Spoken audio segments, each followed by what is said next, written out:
Third test match England versus India iconic venue లార్డ్స్లో ఆడుతున్నారు.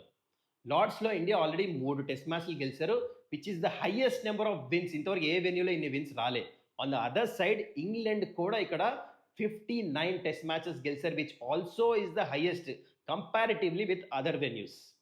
అయితే పిచ్ విషయానికి వచ్చేస్తే, because last test match England flat batting ట్రాక్లో ఆడిన తర్వాత బ్యాక్ ఫైర్ అని చెప్పేసి ఈసారి ఫాస్ట్ బౌలింగ్ హెల్ప్ఫుల్ పిచ్ ఇవ్వబోతున్నారు.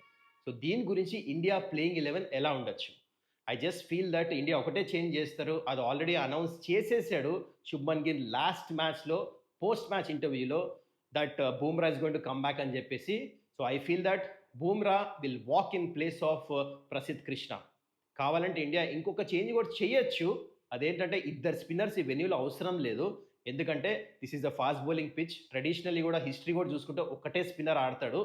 కానీ if India makes that change, extra fast బౌలర్ని లేకపోతే ఎక్స్ట్రా ఆల్రౌండర్ని తీసుకొస్తే ఆ స్పిన్నర్ ప్లేస్లో ఇండియా బ్యాటింగ్ వీక్ అవ్వచ్చు. So I just feel that India ఆ సెకండ్ ఆప్షన్ తీసుకోరు, ఓన్లీ ఒకటే చేంజ్ చేస్తారు, Bumrah in place of Prasidh Krishna is what I think. మరి మీరేమంటారు? ఇండియా ప్లేయింగ్ 11 ఏముండొచ్చు ఈ లార్డ్స్ టెస్ట్ గురించి? What you think? Comment below.